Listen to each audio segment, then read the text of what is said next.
I'm happy to have you here with us. I am Jacqueline. I'm the youth preparedness coordinator, and I also do these presentations for Be Red Cross Ready as well. I am an AmeriCorps member, and I work out of the Orange County office, who serves Orange County, Riverside, and San Bernardino as well. And I am working today with David Faust. Hi, everybody.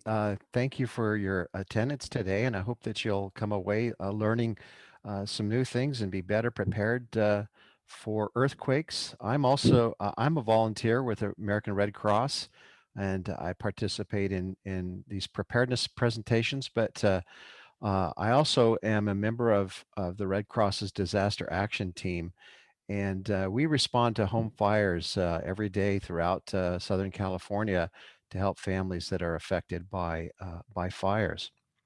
And that's an interesting and very rewarding volunteer opportunity that we're always looking for more help. If you're interested, please go to redcross.org and look at volunteer opportunities.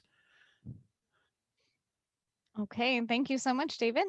So before we get started with our presentation, we just want to go over a little bit of housekeeping with you. We ask that you turn your cameras off. Like Kimberly was saying, if you don't want to be recorded, please keep your cameras off. Also, it helps improve the presentation quality so it doesn't lag at all. We ask that you keep your microphones muted to minimize any distractions. Of course, if you're answering a question, or if you have a question at designated times, we'll ask you to take yourself off of mute. If you need to, you can change your speaker and microphone device settings. And if you have any problems hearing us, please let us know in the chat box. I will keep an eye on the chat box for the duration of the presentation. And if you have any questions, I can answer them there.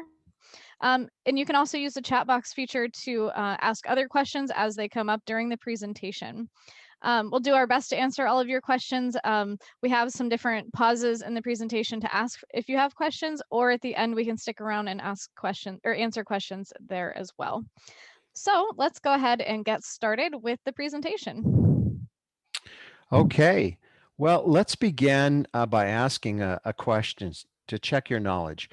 How many Americans do you think are exposed to potentially damaging earthquakes in their lifetimes? And please put your answers in the chat box, and Jacqueline will read your answers aloud. All right, I have 25, I have 70%, 50%, 80%, a couple of 80%. 75%. Every state has earthquakes, so a lot of people. That's a good answer.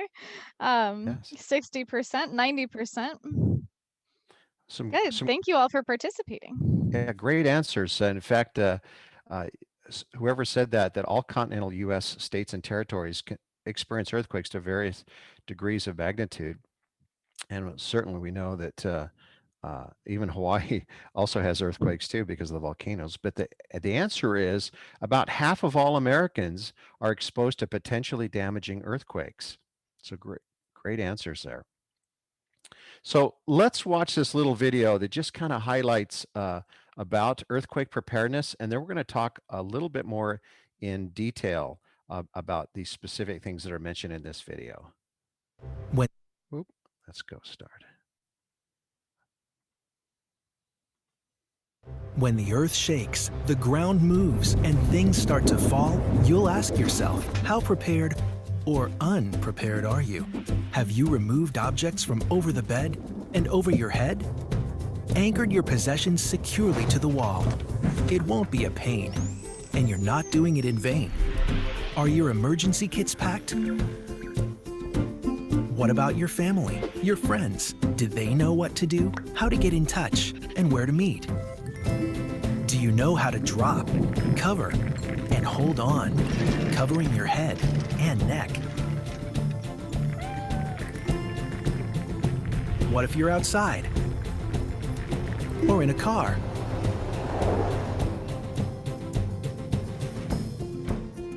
After the shaking stops, look around. Figure out what to do. Stay away from damaged areas. Turn on a radio. reach out for help. And if you're trapped, do not move about. Stay calm. Only Oop, I'm so sorry. My my when the earth shakes, as a last, the ground moves and things start to fall. Get prepared. Make a plan. Practice what you know, because an earthquake can happen anytime, anywhere. You never know. America's Preparathon. Be smart. Take part. Prepare. So sorry about that. My mouse is super sensitive sometimes. Well, let's talk about what is an earthquake. An earthquake is a sudden rapid shaking of the ground caused by shifting rock beneath the Earth's surface. And the Earth's surface is made up of large sections of land called plates. And generally, these plates move slowly. But when two plates move suddenly, it causes the rolling or shaking that we recognize as an earthquake. The area where two plates meet is called a fault. And and here in California, the San Andreas Fault is probably the most recognizable one, which runs from north to south throughout the state. And over time, stress builds up between the two plates at the fault line, but when it becomes too much, it's released in a sudden movement. And this release sends waves through the Earth's surface and causes the shaking that we feel. They can happen anytime and without warning, causing structural damage and injury and triggering landslides, avalanches, fires, and tsunamis near the coast. And contrary to popular belief, there is no such thing as earthquake weather, and scientists have yet to find a way to predict earthquakes. Let's talk about some of the common earthquake terms you may have heard connected to earthquakes. The epicenter of an earthquake is the place on the surface of the earth along a fault where the movement of the earthquake starts. Foreshocks are smaller earthquakes that often happen before a larger one. And there is no way yet to tell whether an earthquake is a foreshock or not until a larger one would follow. So always assume that there may be more shaking. Aftershocks are less powerful earthquakes that happen at the same epicenter and can continue for weeks, months, or even years, depending on the strength of the main earthquake. So how do we measure earthquakes? The amount of damage created by an earthquake is usually connected to its strength. And when scientists measure earthquakes, they measure magnitude and intensity. And the magnitude, usually indicated by a number like 6.2, is related to the size of the fault and the amount of slip on the fault, which is measured using special devices called seismographs. Intensity describes the power of the shaking, which varies depending on where you are during the earthquake. And generally, the observable effects are greatest near the earthquake's epicenter. Now, the Richter scale, or the Richter magnitude, is a logarithmic scale, and we've all heard about the Richter scale. And and logarithmic means that there is 10 times the difference between a 6.0 and a 7.0 magnitude earthquake. So the greater the magnitude or number of an earthquake, the more powerful the earthquake. Some large earthquakes may impact the availability of utilities and telecommunications and other infrastructure, while also overwhelming local resources like the fire departments and hospitals. Any questions on earthquakes and what they are and how we measure them? You can ask your questions in the chat. I was gonna say, I don't see anything in the chat, but if you do have a question, you're welcome to take yourself off of mute at this time. Okay.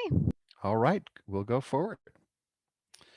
Well, now let's discuss things you can do to get ready before an earthquake impacts your community. Learn about the risks of earthquakes in your area is important. And specific items that in your disaster kit may need to be added. Things like adding a whistle to make noise in the event that you're trapped, having work gloves, safety goggles, and dust masks in case you need to clear rubble. And you may want to consider having a fire extinguisher as part of your kit because fires follow earthquakes and can cause even more damage. Be sure to know how to use it safely and properly, though. And fire departments recommend only using it to put out small fires, those that are around the size of a wastebasket, for example. Tailor your disaster plan for what you and your household will do during an earthquake, and be sure to include plans for your pets. Identify safe places in every room where you can go when you feel the shaking start, and practice drop, cover, and hold on in these spaces. Be sure any kids in the house know where the safe places are and what to do. So, know and practice that drop, cover, and hold on. And we'll be discussing that more in the next segment. Finally, be sure you stay informed. We recommend listening to the NOAA, the NOAA radio broadcasts. And if you don't have a battery powered or a hand crank radio, please consider getting one. They're typically $20 to $30 or even less. And it's very common to experience power or cellular or internet outages during and after disaster. And if needed, there are also weather radios that have text display and flashing alerts for those who are hard of hearing or deaf. And consider signing up in advance to receive emergency notifications from your local emergency services.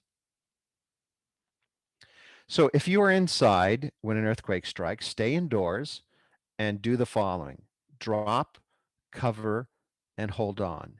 Drop to the floor as if crawling on your hands and knees. Use your arms to cover your neck and head, and move as little as possible. Most injuries during earthquakes occur because people are moving around and falling and suffering sprains, fractures, and head injuries. So if you need to move, crawl as if the earth below you is literally moving beneath you and you don't want to fall and cause injury to yourself. If you can move without injury, crawl under a sturdy table or desk to protect yourself from anything that may fall, and stay there until the shaking stops. Hold on to a sturdy shelter or a piece of furniture until the shaking stops. And if you or someone in your household uses a wheelchair, lock the wheels on the wheelchair. Use your arms to cover and protect your neck and head. And if you happen to be in bed when the earthquake starts, stay there. Cover your head and neck with a pillow. No matter where you are or where you go, stay in position until the shaking stops. And when the shaking does stop, look out for glass or broken debris. And if needed, when the shaking stops, use the stairs and never an elevator. If you smell gas or propane, get out of the house and move as far away as possible, and warn others. If you're trapped inside a damaged building, don't panic. Do not move about or kick up dust. You don't want to kick up dust that may cause you difficulty breathing. Cover your mouth and nose with a handkerchief or cloth. And if you have a cell phone with you, use it to call, or even better, text for help. Tap on a pipe, wall, or use a whistle if you have one so that the rescuers can locate you. If you're outdoors when an earthquake begins, find an open area as far away as possible from anything that could fall on you. This includes buildings, power lines, trees, street lights. Drop to the ground, and if possible, stay in the open area until the shaking stops. Don't try to run, as again, the earth is literally moving beneath you and you don't want to fall and cause injury. And if you're in a mountainous area, near unstable slopes or by cliffs, watch for falling rocks, landslides, and avalanches. And if you're driving, pull over to an open location and stop. Avoid bridges, overpasses, and power lines if possible. Stay inside your vehicle with the seatbelt fastened until the shaking stops. And after the shaking has stopped, drive carefully, avoiding bridges, ramps, and structures that may have been damaged. If a power line does fall on your vehicle, do not get out. Please wait for assistance. Well, any questions on planning and preparing for earthquakes for yourself? Again, I don't see any questions in the chat. So if you do have a question, you're welcome to take yourself off of mute at this time. Awesome. I had a Oh, question for you, sure. Dave. Sure. I had learned somewhere to not necessarily get below a desk, but to get beside a desk or beside and a larger object, because as things fall, being beside it, they'll fall on the object and not necessarily next to it. I don't know if you can speak to that versus going underneath something. Well, I guess it would depend on how structurally strong that desk is, and certainly any kind of support like the legs are always going to be the strongest point on like a table. And but some tables have the support in the center, some have it on on the four legs, and so being near one of those legs, but covering your body underneath it, protecting your body by being underneath the table would be always a good idea. You know, they used to when I was a kid say get in the doorways because 50 years ago doorways were the safest and strongest point in the house, but that's no longer true. And so, and you've also got the hazard of the potentially swinging doors, smashing your hands and fingers. So, just whatever you can get under is going to be better than nothing. And if there's nothing that you can get under, just being backing yourself up against a wall is also a very good thing to do as well too. I do have a Great comment to question. add to that, Dave, if I Sure, may. sure.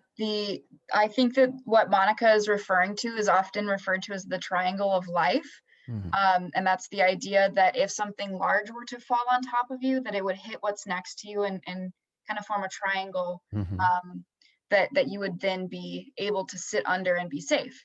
And that's fine as long as what's falling on top of you is actually a large object. If it's not a large object, say it's a small piece of the ceiling or even a brick, that's not really going to save you from that injury there. Yeah, and oftentimes the things that are a lot of things are flung around the room, things that are on your dressers and in your cupboards and on top of cupboards and sometimes it's cabinets and all of the little knickknacks and doodads and books and things that can cause injury when they're being violently flung across the room at you. Great questions, though. Thank you very much.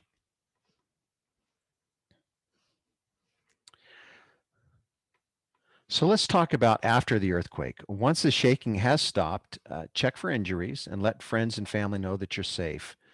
You should expect aftershocks and be ready for potential landslides if you're in hilly areas. And if you're near the coast, of course, there's always that potential for tsunamis. So use caution when driving after an earthquake and watch for road damage and debris and continue to take care of your loved ones and yourself. If you're uncertain of the quality of your food, use bottled water. And if your power's been out for a long time, check the refrigerator food for spoilage. And if in doubt, throw it out. If you can do so safely, use frozen foods as they thaw and save other non perishable foods for later. Also, pay attention to how you and your loved ones are experiencing and handling the stress. Help people who need additional assistance, including infants, older adults, those without transportation, and individuals with functional and access needs, and the people who care for them. And if you have to evacuate, only return home once local authorities have said it's safe to do so. And again, remember your pets too. Watch animals closely and keep them under your direct control. If you encounter an abandoned pet, use caution. Because if you encounter an abandoned dog specifically, use caution as the combination of confused dogs and stressed people increases the incidence of dog bites. And again, be sure to stay informed by listening to the local news or your NOAA weather radio for updated information and instructions. So let's talk about steps to recovery. And while being mindful of aftershocks, here are some other general things you should keep in mind. Keep well away from loose or down power lines and report them immediately to the power company. Be sure to wear protective gear, including gloves and boots, eye protection, dust masks or respirators, and even a hard hat if you have one. And if you're going to be around, especially if you're going to be around the debris. And please note that if you do wear a respirator, you should first check with a doctor as there are some possible risks. Now, I'm not talking about dust masks, we're talking about actual respirators. And then learn how to use a respirator and get one that meets your needs and know how to correctly use it. And if conditions are safe and you use protective gear, you can make temporary repairs to cover holes and brace walls and remove debris. And remember, if the power is out, use a flashlight. Do not use any open flame, including candles. If you have a generator, be familiar with the operation and the instructions and take precautions to avoid carbon monoxide poisoning, electrocution, and fire. Don't use one indoors. And you can find out, additional information about generators and the proper use on the American Red Cross website. If you smell natural gas or propane gas or hear a hissing noise, leave immediately and get far away while letting others know. And call the fire department once you reach safety. Finally, take pictures of any damage and save all your recovery related receipts, as they can be useful for insurance purposes. In preparing your home, um, you should, there's a few things that you can do to minimize the damage during an earthquake. First, learn how to shut off the gas main in your home and keep a wrench handy for that purpose in case a fire is caused by broken gas or electrical lines. What I've done is I've taken a really cheap crescent wrench, and I have a zip tie, and I've zip tied it right next to the gas meter. And that way I don't have to go searching for a tool to turn off the gas meter. But then again, don't automatically turn off the gas uh, to your home unless you smell gas, because that may prolong your recovery. That once the shaking stops, it may take quite a while before the gas company can come back out and help you relight some of your gas appliances that were shut off. So you can also prevent injuries from falling items and additional damage to your home by securing and moving things that can fall. So bolt and brace your water heaters, gas appliances, overhead lighting, and large furniture to the wall studs, and even consider having a professional install flexible fittings to avoid gas or water leaks. And don't hang heavy items such as pictures and mirrors near beds or couches or anywhere people sleep or sit. You can become familiar with your area's seismic building standards and land use codes before you remodel and begin new construction. And you may also want to ask professionals about home repair and strengthening tips for exterior features such as porches and decks and sliding glass doors, canopies, carports, and even garage doors. And finally, consider buying earthquake insurance, as homeowners insurance typically does not cover earthquake damage. Any questions on recovery after an earthquake and preparing your home? I don't see any questions in the chat. However, I did see someone had their hand up. If you'd like to take yourself off of mute, you're welcome to do that.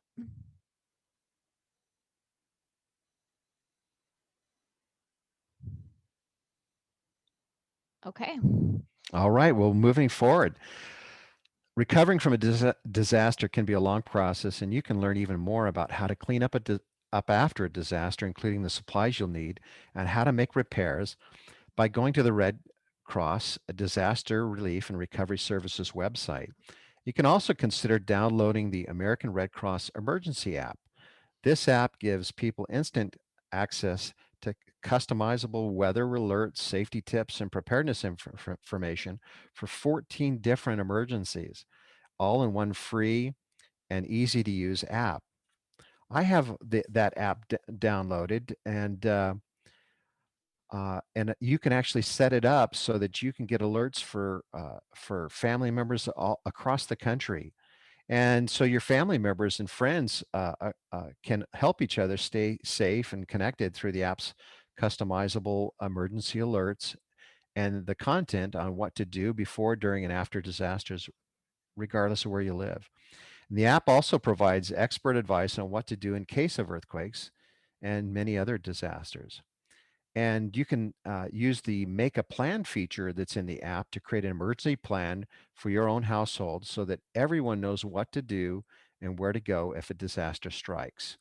And the American Red Cross Emergency app is available for free in all app stores for iPhones and Android phones, smartphones, tablets, and wearables. And they can also be found by searching the American Red Cross or by going to the redcross.org /app.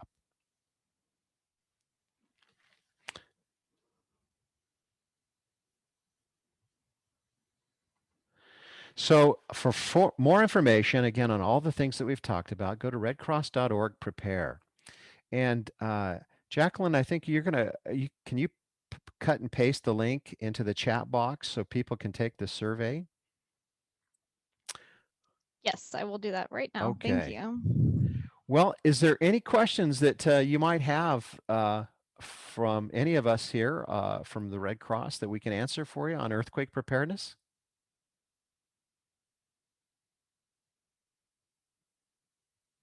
You can either type them in the chat or unmute yourself.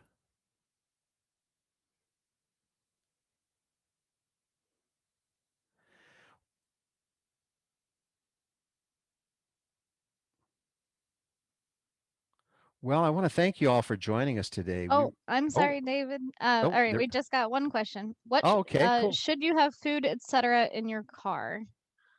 Well, it's always great to have, and I guess that's even a whole new other presentation on general preparedness and having earthquake, well, having go bags, disaster kits in your home that you can grab and go, and also having a preparedness kit in your car because a disaster may occur at your home while you're not there, and you may need food, water, change of clothes, medications that until you can actually get back to your home, especially if roads are damaged or bridges have collapsed.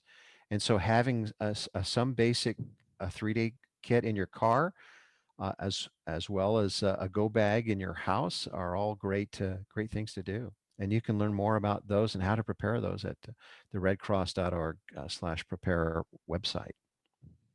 Great, thank you. We have another question, which I don't know Sure. that we can answer for you, Paul. He asked, where is the safest place to live on Earth, relatively disaster-free and with no earthquakes, no fires? Maybe the middle of the ocean on a boat. There you go. Then you got to worry about tsunamis and tidal waves, I guess. But Sharks and whales, yeah. I don't know. There's risk in everything that we do, isn't there? But we mitigate the risk by increasing our knowledge. And I believe in the adage: if we're prepared, we don't need to fear. And I think that's a good real rule to live by. So be prepared, as the scouts say. And whether it's for earthquakes or home fires or wildfires or any of the topics that we talk about at the Red Cross. So we really appreciate your feedback and ask that you do take the survey if you can. And all the answers are anonymous, and they will help us improve and track our progress. And you can also scan this QR code that's up on the screen as well with your smartphone's camera feature, and that will take you to the survey. So we do really appreciate your time today and spending time with us to learn about earthquake preparedness. Thank you, everyone, for your time this afternoon. Thank you. Bye-bye.